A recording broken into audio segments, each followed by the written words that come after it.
Hi everyone, today we have a new video review, and as you can see, this time we are going to talk about quite an interesting kit from Sarmat Resin. As you can see, it arrived to me just as a box without any external packaging. So this is actually the model box. You can see the barely visible box art of this release. So this is the GAZ-24, this famous Volga. It's a Russian car in 1/35 scale, or I would say it's a more right to say it's a Soviet car in 1/35 scale. And for me, it was interesting to see what is actually offered here. This is the resin kit, so it's not, I would say, something what I would recommend for beginners, but still it is interesting to check what is supplied here. Just to give you an idea, here is the comparison of the box size with my hand. And if I open it, here is what we have inside. First of all, we have quite a stylish assembly manual. Then we also have some clear parts which were included by my friend, and also we have this thick layer of foam which is actually protecting everything, and that's really cool because, well, we have the resin kit as I said before, so that's why it is important to get a nice and I would say quite sturdy protection. So just to show you the thickness of this foam, here it is. It's really good attention to the packaging. So first of all, we can start with this plastic bag. So as you can see here, we have the PE parts and also some clear parts as far as you can see. So I guess I should open this plastic bag and we will take a closer look together. I can see there are a lot of parts, and I'm not sure if there are, I think there are resin parts. These are not 3D printed parts. But still, the features look good, so we will be checking them one by one. So, first of all, let's start with P parts. Here they are. And straight away with P parts, I can say that it will be a lot of fun, because as you can see, we have even these side air vents, which are placed on the rear pillars. They are replicated with these P parts. We also have the window frames, and we also have the screen wipers here. These are quite tiny parts, because it's a 1/35 scale parts, and I will just place it like this, so that you can see it. I guess we also get the additional equipment, which I think if I will be building this model, let's put it this way, I will not use it. I think this is the roof carrier, which is which was installed usually on those cars, but in my opinion, this is not a cool thing to replicate. And also here we get the, I think those are masks together with the clear parts. Here you can see it, so those are quite thin parts.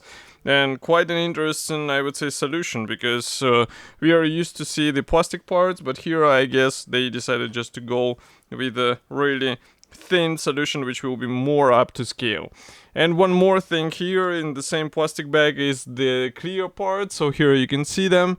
And as you can see, these are lenses for the tail lights and for the headlamps. They look okay, but as you saw, I got also the lenses for the headlamps from my friend, which should be a bit better. So I can see the first disappointment here. Just give me a second. I will open it. And maybe some of you might have already guessed what we have here. So these are rubber tires. I'm not sure why we get the rubber tires in the resin kit. As you can see, we get some features on the tire walls, but this is definitely not the best solution.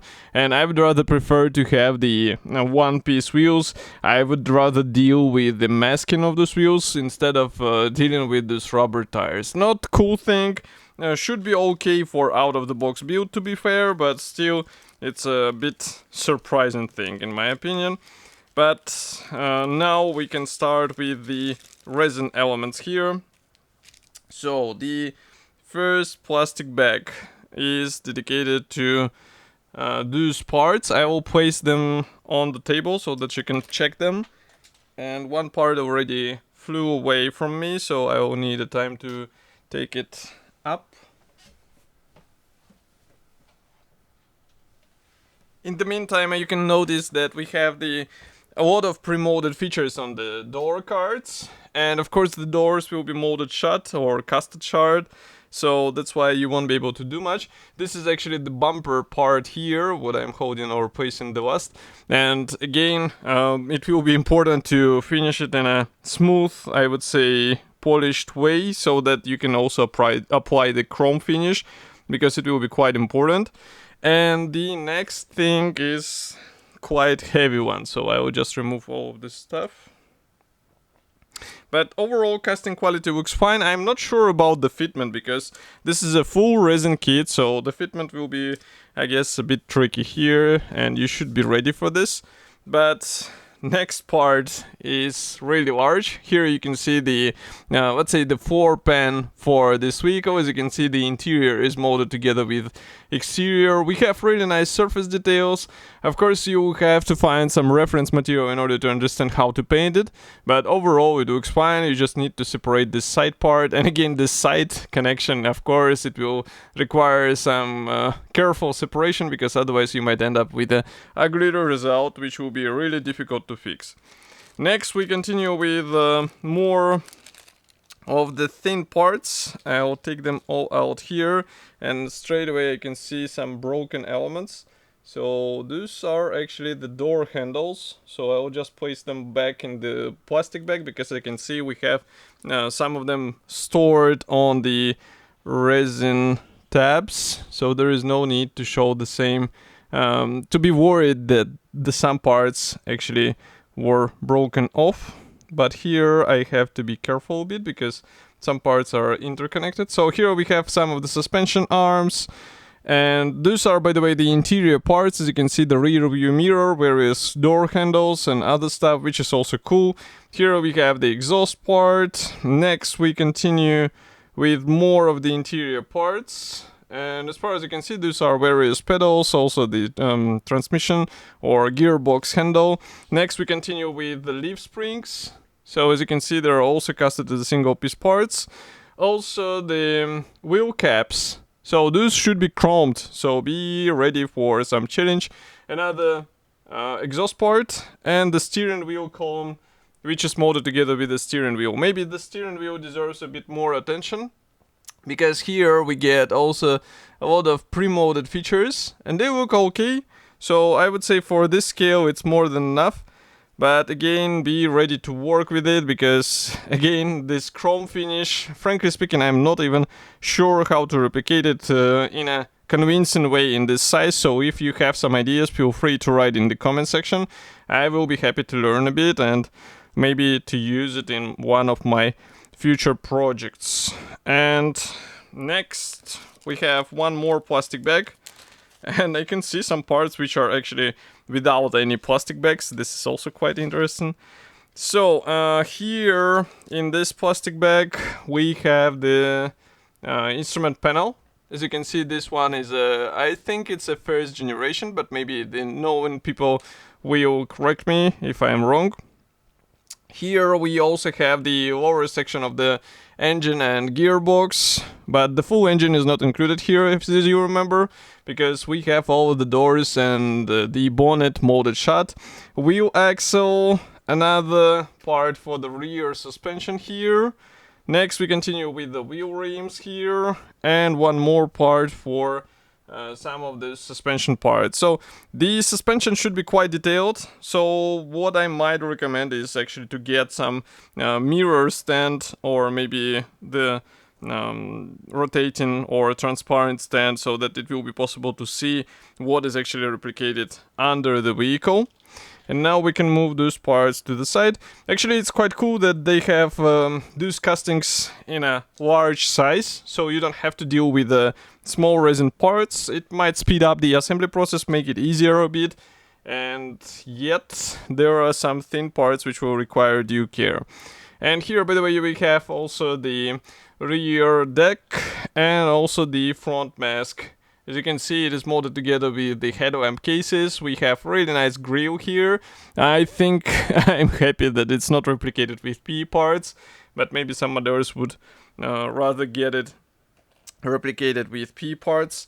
Next we continue with the car body, but I can see we have more parts under it, so I'll just take them out as well. So actually what we saw, I think it was the front shelf. Here's the rear shelf, and also we have another bumper here which is casted as a single piece part again. It looks quite nice, and well, all of these supports are also quite thin in order to just to carefully separate them and have a nice result. But that's not all, because you might wonder where are the seats. So the seats are in the separate plastic bag, which I'm now trying to take out, so just give me a moment. And that's actually a lot of resin parts, to be honest. So what do we have here? The seats, they are casted as a single piece parts, as you can see, so we have them in the right shape. I would say it's a quite simple construction here, what we have. I would rather have them as separate parts. Here is another one, by the way, on the resin support, so I'm not sure why this one is without.